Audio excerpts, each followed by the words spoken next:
Hello and welcome back to a Kooky corner of YouTube. I'm Tori, or Kooky. If you haven't been here before, you are very welcome. Do make yourself comfortable. Today it's time for another superb owl.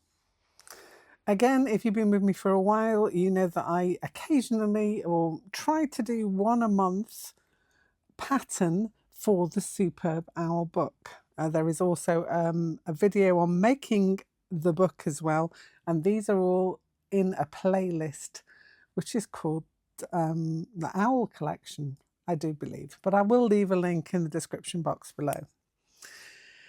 So this month we've got something a little bit different. It's a little bit different from usual, only in the fact that usually I do a duo, so you'll have, let me show you, it's easier. So we had Barney and we had Barnita from exactly the same pattern, yes, just different colorways, different fabrics, etc. We had Harold and we had Molly, so the same pattern, different fabrics. You get the gist. So we have got a whole host. We've got Pandora and Hector, Tarquin and Tabitha. And we had little Party Owl Pete all by himself. He didn't have a partner. He was just a one-off for the Christmas season, should I say. Christmas and New Year season. So we had Party Owl Pete. He was the last one. Now, this time, we're going to have Athena. So this is Athena. She's one I have made up already. So if you look at the details here, we've got a little book that says wisdom. We have got an olive branch with some like little bead olives, bead and sequin olives, and the usual stitchery. So this is a mix of fabrics and tiny bits of felt in that one. So Athena was a goddess, a Greek goddess, and she was associated with wisdom, which is why she's got this book of wisdom here, warfare, and also handicrafts, which kind of fits in quite nicely. Now, Athena and the god Poseidon, they were in a battle to be the patron deity of Athens. Kind of gives you a little clue in the name as to who won that little battle. But here we go. So they vied for the patronage of the city of Athens. And so in order to decide who would be the city's patron god, they each decided to offer a gift to the people, and the people then decide who they would like. So Poseidon struck the ground with his trident, and a stream of salt water appeared, and that symbolized naval power. Okay.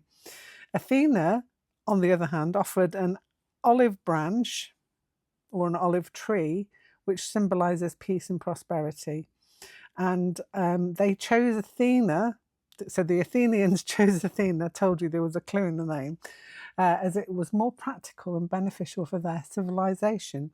And so Athena became the patron goddess of Athens, and the city was named in her honour. I made Athena. I put it together as usual, in the usual manner. So we have the background of patchwork fabrics, raw stitched obviously onto it in a slow stitching way, backed, and then I just added some additional details in. Athena was cut separately and then laid down. Now on the pattern that I will give you, you will have which bits go with which, because she's a little bit more complicated than usual. She's quite a bit of a fluffy character, and it might be an idea that if you use fabric, you could put it on some fusible interfacing or something, just to give it a little bit more, I don't know, durability, because of all the little fluffy bits and corners that we have on there. So yeah, she's got her book of wisdom, which I cut out of a little piece of vinyl, but it could be out of anything. You could even make a card little book if you wanted to. Beads and the little olive branch there. And that's also very interesting that the olive branch is usually handed to settle a dispute, isn't it? It's like, I'll hand you the olive branch. You usually say that if you've had an argument with somebody, okay, I'll hold out the olive branch. That means that you will capitulate. And that comes from this. It comes from Athena putting the olive branch onto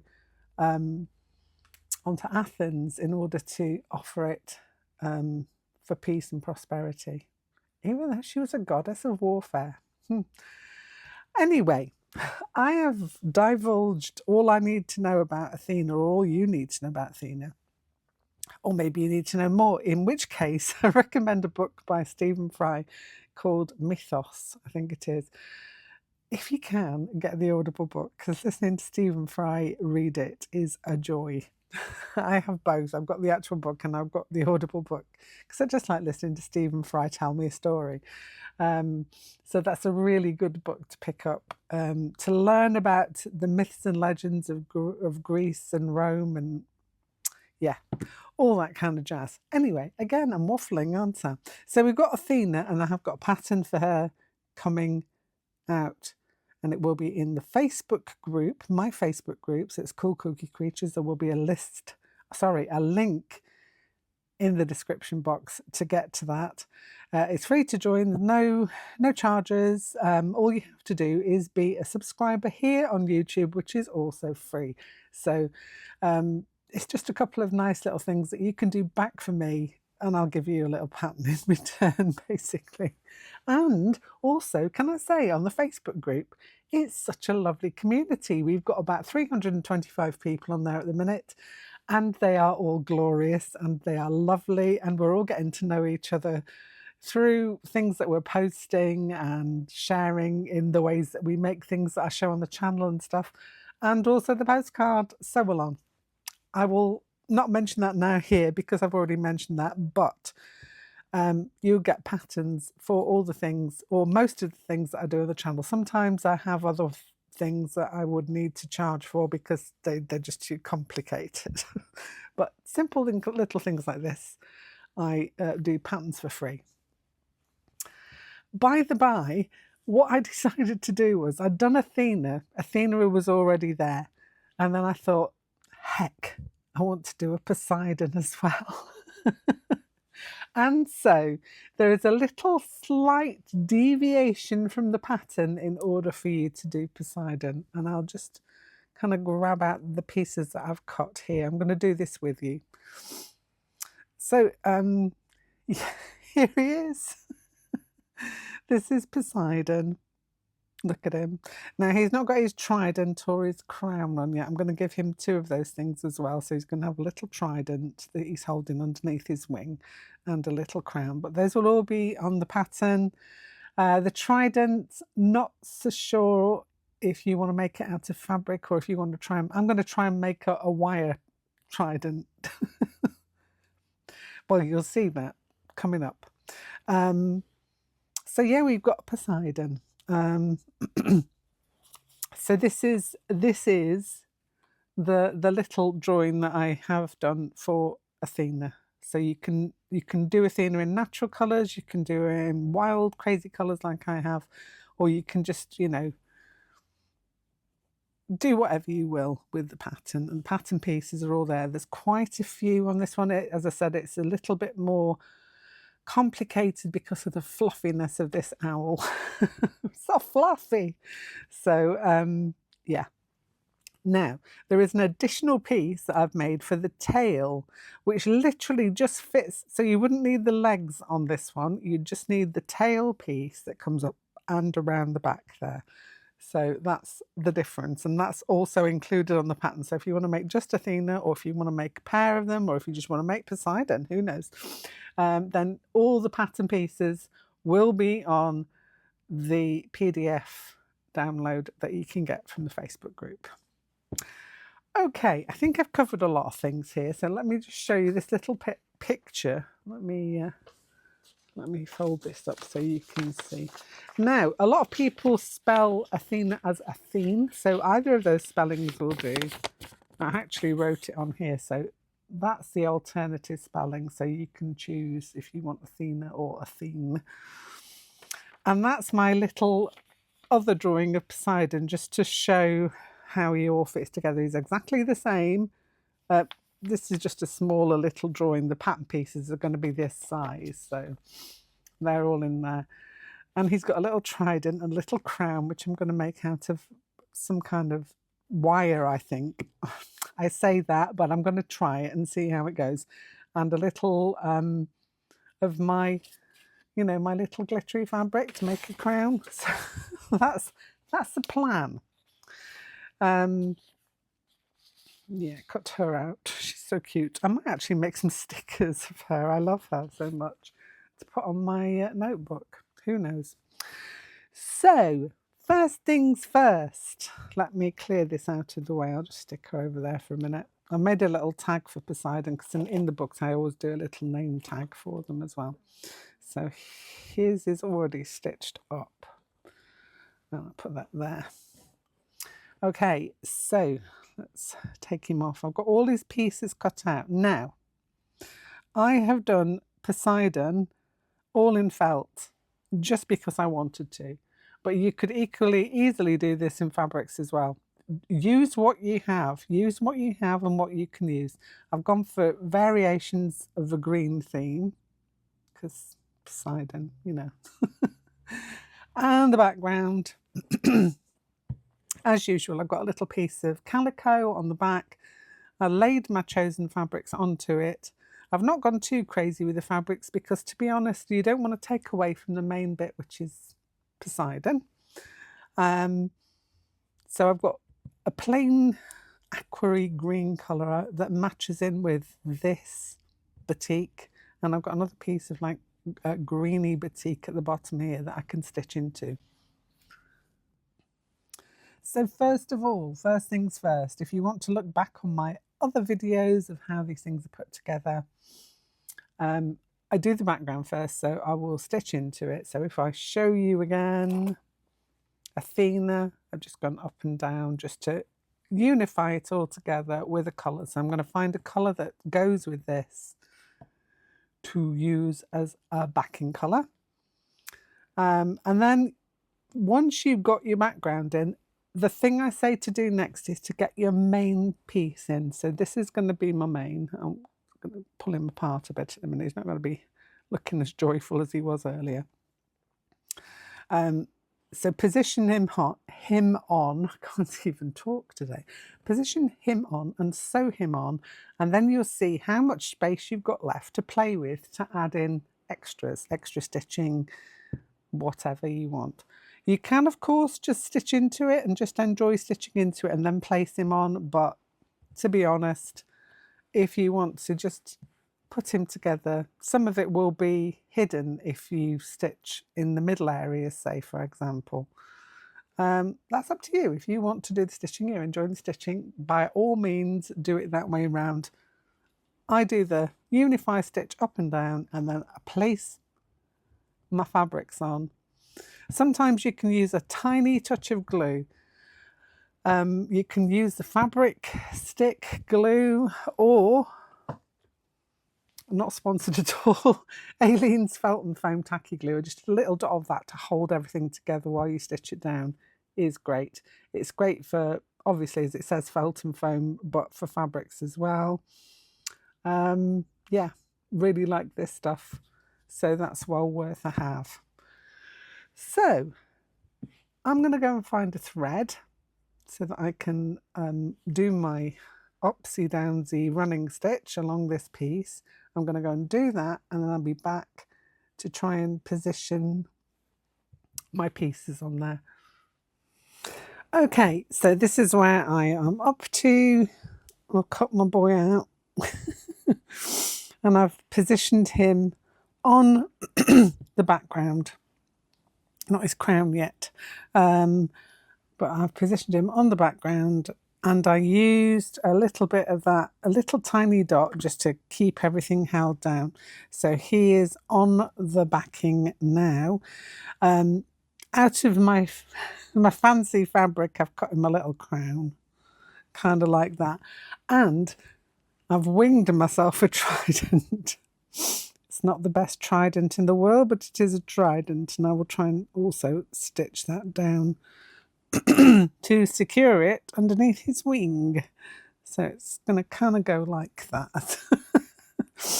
Basically, all I did was, and I've got little bits of wire and stuff from jewelry making, I just a long stick, put a little turn in the end to make a circle, added a few of these beads onto it for decoration, and then with a different colour wire I just attached a U-shaped piece that kind of goes up the handle and then just attaches there. It's not supremely secure, but once I've stitched it down, I'm going to couch over it to keep it in position. I think that will do the trick.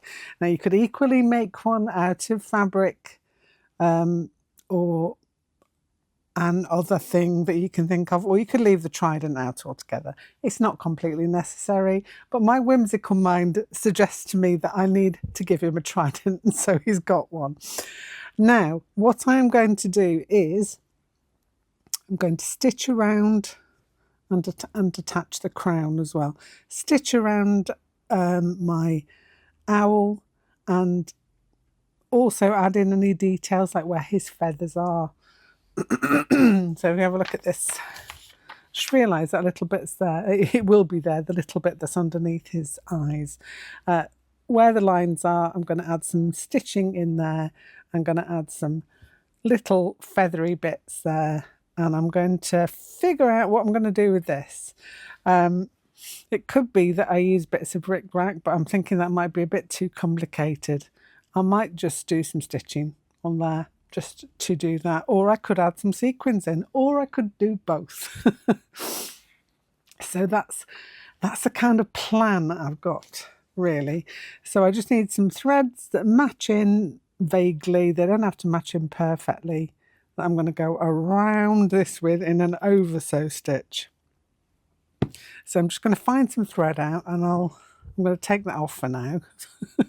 Quite delicate, and his crown, and we'll get him attached down. I do apologise for the light in here. It is not great. We have not had any daylight really today. It's been raining all day. So I'm trying to make do with a couple of lamps.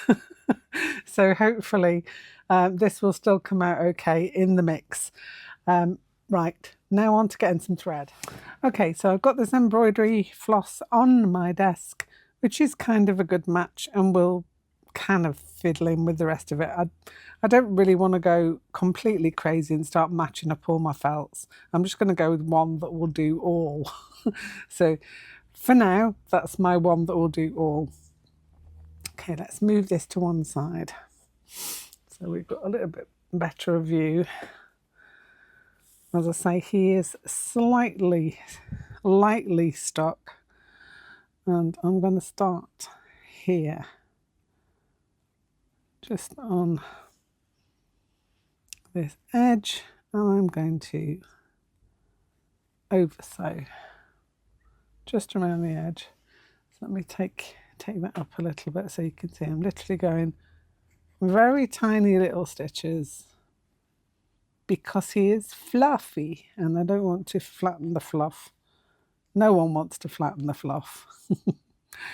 So literally this is what I'm going to be doing, and I'm going to be doing this all around my owl. If you fancied, you can swap out threads to match in if you want to. That is completely up to you. I'm going to decide as I go. So that's how he's looking at the minute. We've got a trident of sorts. Still play around with this. And a crown.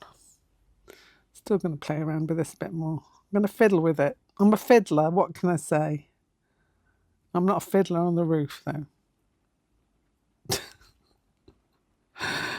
What am I talking about?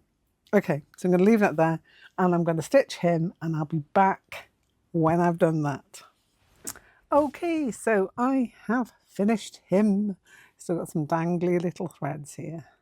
Just going to trim those off. Okie dokie.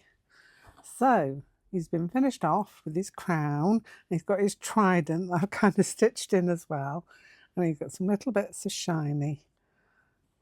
They look a little bit like bubbles on the water. So there's Mr. Poseidon.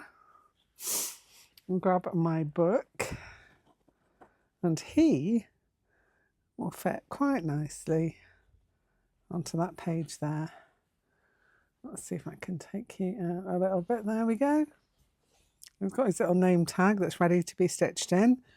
So I'm going to do that tomorrow because the light is almost like completely gone now and I have literally run out of light. So this is it finished. Obviously this one was Athena and she's already stitched in.